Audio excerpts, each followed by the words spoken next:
오늘 우리에게 주시는 하나님의 말씀은 누가복음 1장 26절에서부터 38절까지의 말씀입니다. 제가 읽도록 하겠습니다. 6달 전사 가브리엘이 하나님의 보내심을 받아 갈릴리 나사렛이란 동네에 가서 다윗의 자손 요셉이라 하는 사람과 약혼한 처녀에게 이르니 그 처녀의 이름은 마리아라. 그에게 들어가 이르되 은혜를 받은 자여 평안할지어다 주께서 너와 함께 하시도다 하니 처녀가 그 말을 듣고 놀라 이런 인사가 어찌함인가 생각하매 천사가 이르되 마리아여 무서워하지 말라 내가 하나님께 은혜를 입었느니라 보라 내가 잉태하여 아들을 낳으리니 그 이름을 예수라 하라 그가 큰 자가 되고 지극히 높으신 이의 아들이라 일컬어질 것이요 주 하나님께서 그 조상 다윗의 왕위를 그에게 주시리니 영원히 야곱의 집을 왕으로 다스릴 것이며 그 나라가 무궁하리라. 마리아가 천사에게 이르되 말하되 나는 남자를 알지 못하니 어찌 이 일이 있으리이까. 천사가 대답하여 이르되 성령이 내게 임하시고 지극히 높으신 이의 능력이 너를 덮으시리니 이러므로 나실 바 거룩한 이는 하나님의 아들이라 일컬어지리라. 보라 내 친족 엘리사벳도 늙어서 아들을 배웠느니라. 본래 임신하지 못한다고 알려진 이가 이미 6달이 되었나니 대저 하나님의 모든 말씀은 능하지 못하심이 없느니라. 마리가 이르되 주의 여종이오니 말씀대로 내게 이루어지다 하매 천사가 떠나가니라. 아멘. 오늘 불편한 은혜라는 제목으로 함께 말씀을 나누겠습니다. 은혜라고 하는 용어를 저희들은 참 많이 사용합니다. 그래서 여러 가지 상황들 가운데 참 하나님의 은혜입니다 라고 이런 말들을 하고 또 그것을 간증하기도 합니다.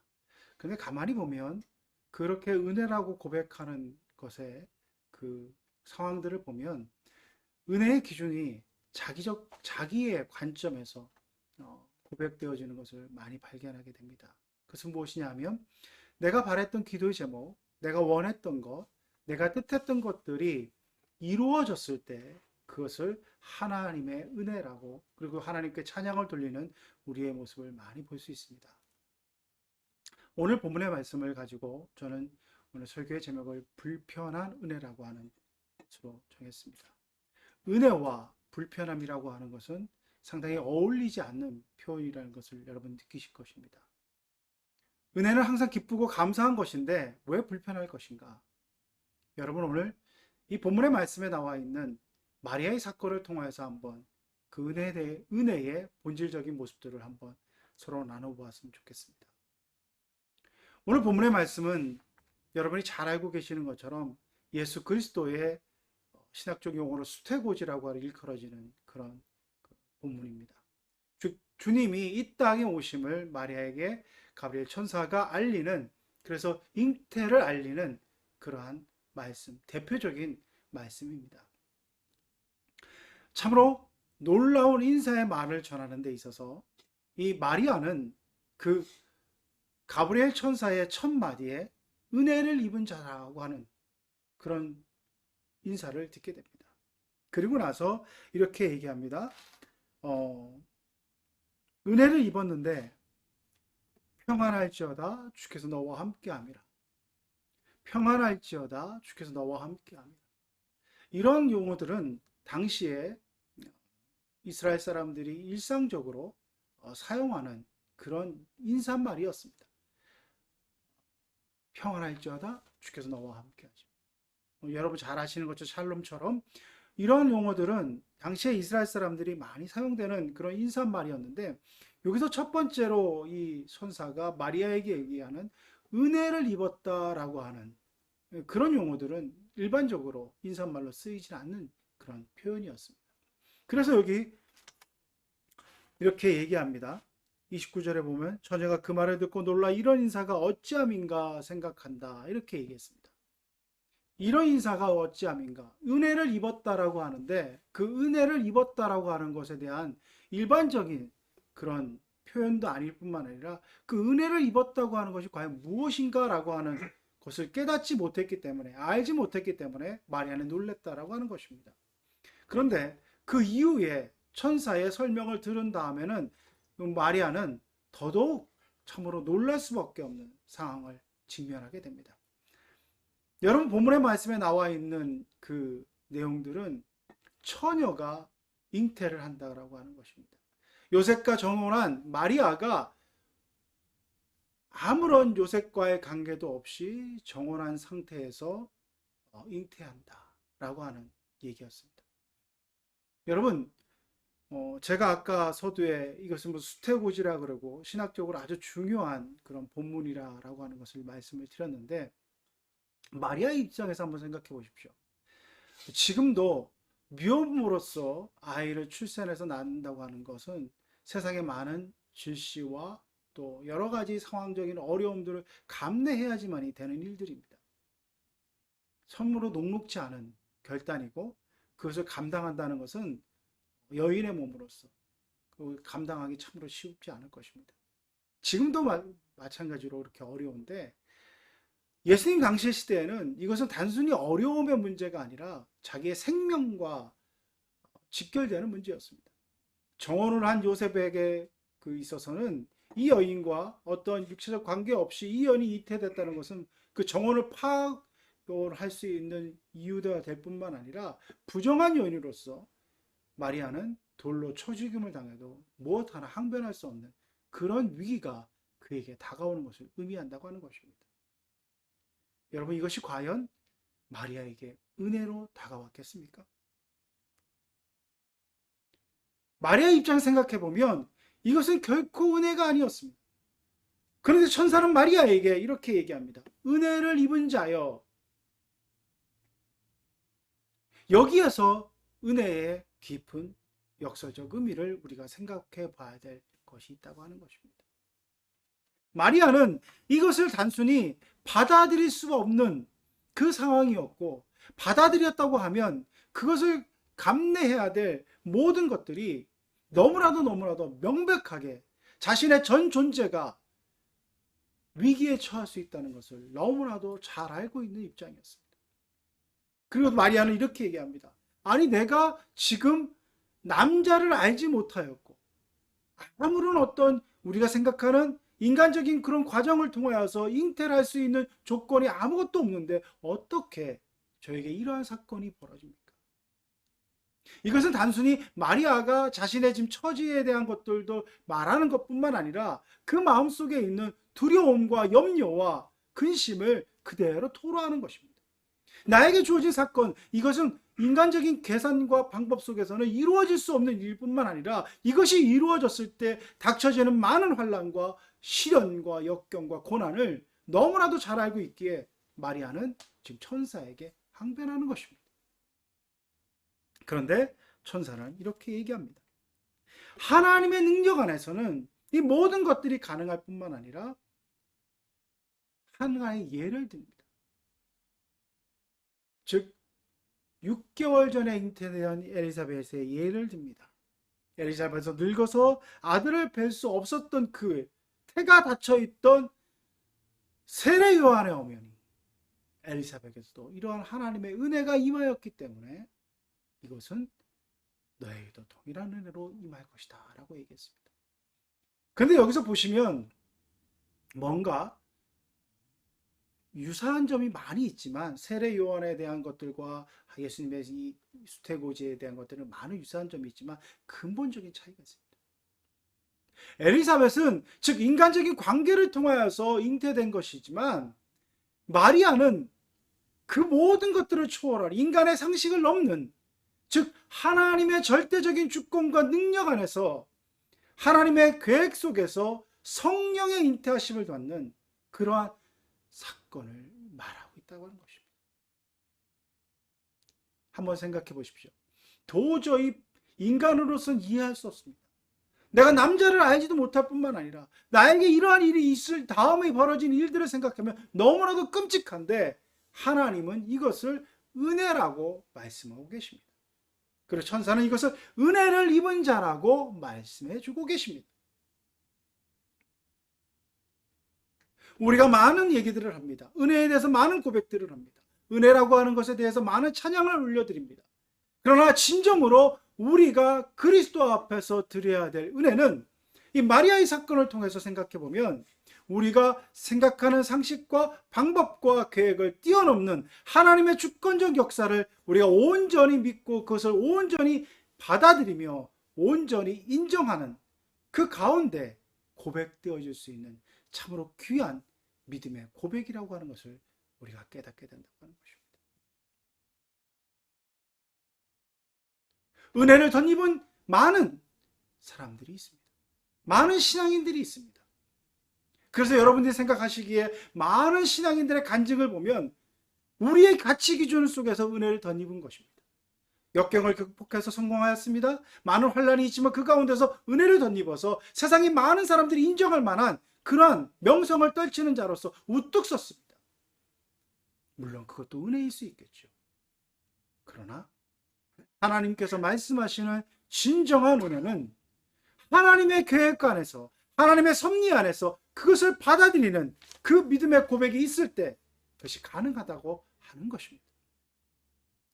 그 믿음의 고백은 바로 나의 노력과 나의 은혜로, 나의 능력과 나의 모든 것을 통하여서 은혜를 덧입은 것이 아니라 하나님의 주권과 계획 속에서, 하나님의 섭리하심 속에서 내가 그 모든 것들을 덧입었다라고 하는 그 고백이 있을 때만이 가능해진다고 하는 것입니다. 오늘 이 고백 전에 사도 바울의 고백은 여기 한번 생각해 보시기 바랍니다. 로마서 5장 8절 말씀에 사도 바울은 이렇게 얘기합니다.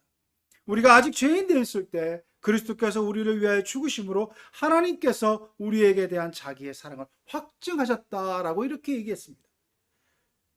즉 하나님께서 나의 자격 여부를 판단하시거나 나의 이런 업적이나 성과를 보시는 것이 아니라 내가 아직 죄인 되었을 때, 내가 너무나도 부족했을 때, 내가 너무나도 아무것도 아니었을 때 하나님께서 나를 택하여 주셨다고 하는 이 믿음의 고백, 자기 자신이 철저하게 죄인 되었다고 하는 그 자기 정체성에 대한 분명한 인식을 가진 자만이 믿음에 대한 온전한 고백이 있을 수 있다고 하는 것입니다.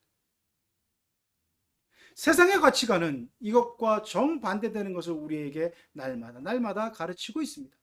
그것은 무엇이냐 하면 나는 죄인이 아니고 나는 능력 있는 존재이고 나는 소중한 존재이고 나는 내가 가질 수 있는 모든 것 노력을 다해서 내가 이룰 수 있는 것들을 얼마든지 이룰 수 있는 가능성이 충만한 존재라고 우리는 교육받고 있고 그것이 세상의 가치관입니다. 그래서 내가 죄인이며 내가 실패자라고 하는 것, 내가 보잘것없다고 하는 것, 내가 누자라고 하는 것 인정하는 것 자체를 세상은 극도로 혐오합니다. 아니야. 아무리 누가 뭐라 그래도 나는 그런 사람이 아니야. 나는 능력 있는 사람이야. 나는 뭐든지 할 수 있는 사람이야. 그것이 세상의 가치관. 그 세상의 가치관을 가지고 뭔가 이루고 성취하고 그것을 통하여서 남들에게 인정받는다고 한다면 거기에는 은혜에 대한 고백이 있을 수가 없습니다. 왜? 그것은 내가 노력한 것에 대한 정당한 대가를 받은 것이고 내가 노력한 것에 대한 마땅한 보상을 받은 것이라고 하는 자기 교만이 많이 넘칠 수밖에 없고 자기 업적에 대한 찬양만이 넘칠 수밖에 없습니다. 하나님은 결코 그것을 원치 않으십니다. 점점 그러한 마음이 충만해질 때만이 우리 인생은 우리도 모르는 사이에 우리 각자의 인생 가운데 하나님을 외면하는 바벨탑을 쌓고 있는 것입니다. 하나님 앞에서 교만해질 때 그것을 하나님께서 결코 용납지 아니하시는 죄가 됩니다. 세상은 그런 길로 점점 달려가고 있습니다. 세상은 점점 그런 것이 옳다라는 식으로 우리에게 가치관을 주입하고 있습니다.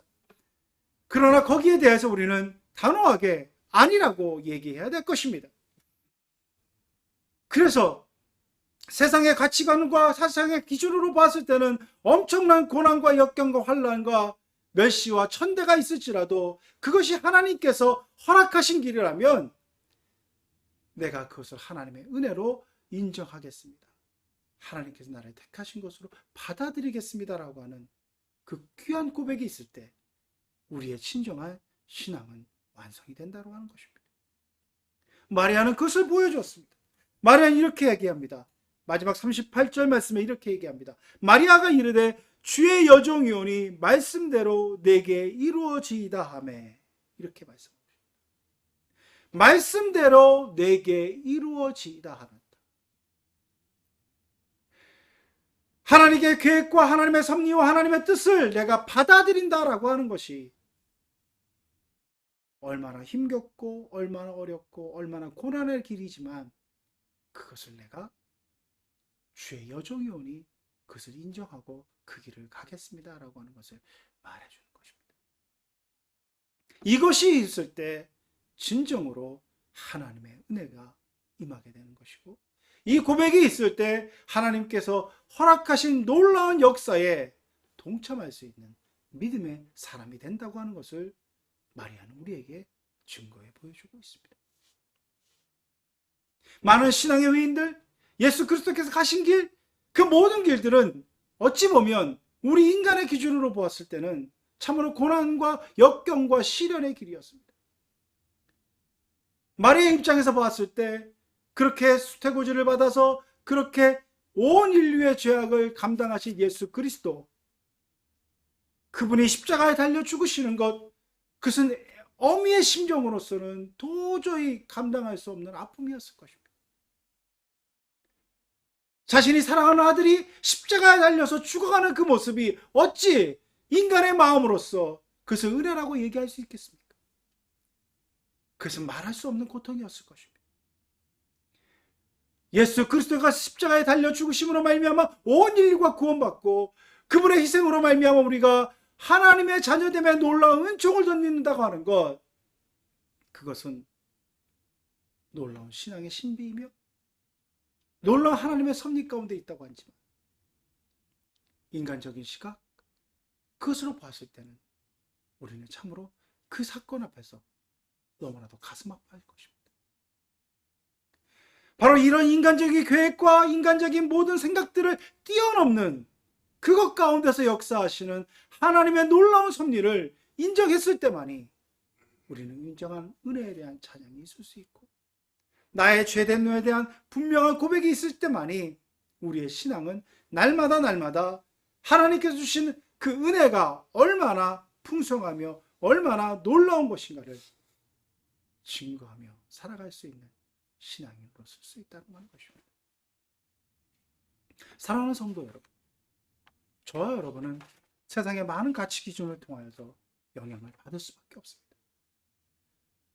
저 또한 세상이 말하는 성공, 저 또한 세상이 말하는 안락함, 편안함, 세상이 말하는 행복을 그 누가 마다하고 싶어 하겠습니까?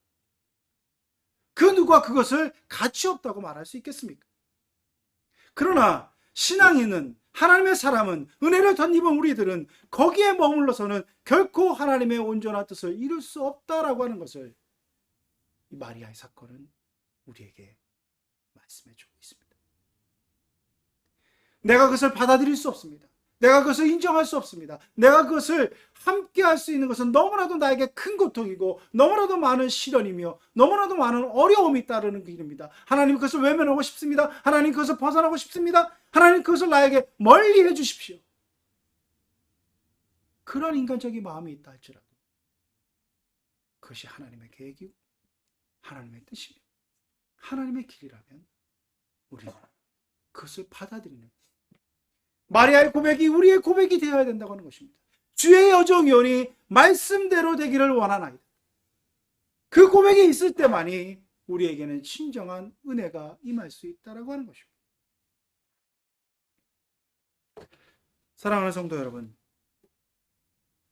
오늘 저는 말씀을 이 작가의 말로써 마치고자 합니다. 이승우라고 하는 작가분이 계십니다. 일반적인 대중들에게 많이 알려지진 않았지만 소설가의 소설가로 일컬어질 정도로 많은 분들에게 존경을 받고 있으며, 또 해외에서는 우리나라를 대표하는 작가로서 인정받고 또 노벨문학상의 수상의 어떤 그 가능성으로 점쳐질 정도로 아주 많이 알려진 분입니다. 이분은 젊었을 때 이제 대학은 서울신학대학을 나오셨고, 그리고 나서 이제 계속 신학적인 공부를 하셔서 연대 신학원에 들어가서 중퇴를 하셨지만 그런 모든 기독교적인 배경을 가지고 글을 쓰시는 분입니다. 이분이 사랑의 생애라고 하는 그 글 마지막 부분에 이런 표현을 한 적이 있습니다. 제가 그것을 읽어드리겠습니다. 사랑할 만한 자격을 갖춰서가 아니라 사랑이 당신 속으로 들어올 때 당신은 불가피하게 사랑하는 사람이 됩니다. 하나님의 불가피성, 하나님의 놀라운 사랑, 내가 능력이 있어서 내가 사랑할 수 있는 마음이 있어서 내가 받은 은혜 가운데 고백이 있어서가 아니라 하나님께서 나에게 임하시고 하나님께서 나에게 오시고 하나님께서 나에게서 깨닫게 해주시면 우리는 우리의 힘이 아니라 하나님이 주신 놀라운 은혜로 주어진 역경 속에서도 하나님의 사람으로서 그 가운데 감사와 찬양을 올려드리며 오늘 하루를 살아갈 수 있는 힘을 얻게 된다고 하는 것입니다. 은혜를 경험한 사람에게는 현실의 삶에 충실할 수밖에 없습니다.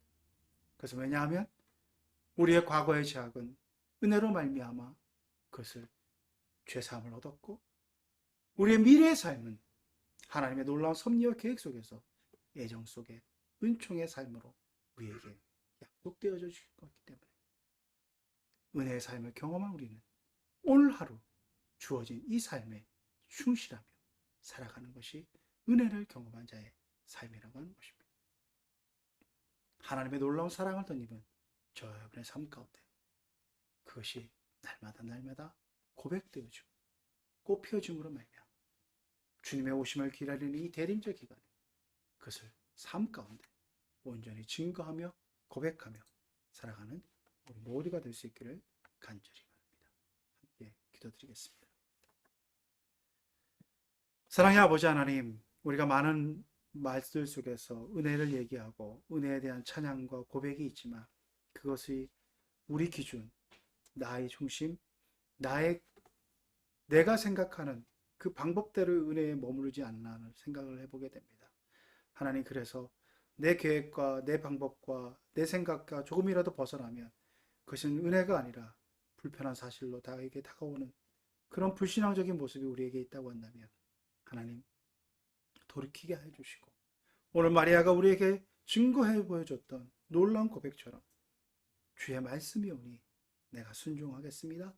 따르겠습니다. 라고 하는 귀한 고백으로 하나님의 그 한량없으신 은혜를 마음껏 덧입으며 그것을 삶에 증거하는 우리의 인생들 되어질 수 있도록 주님 역사하여 주옵소서.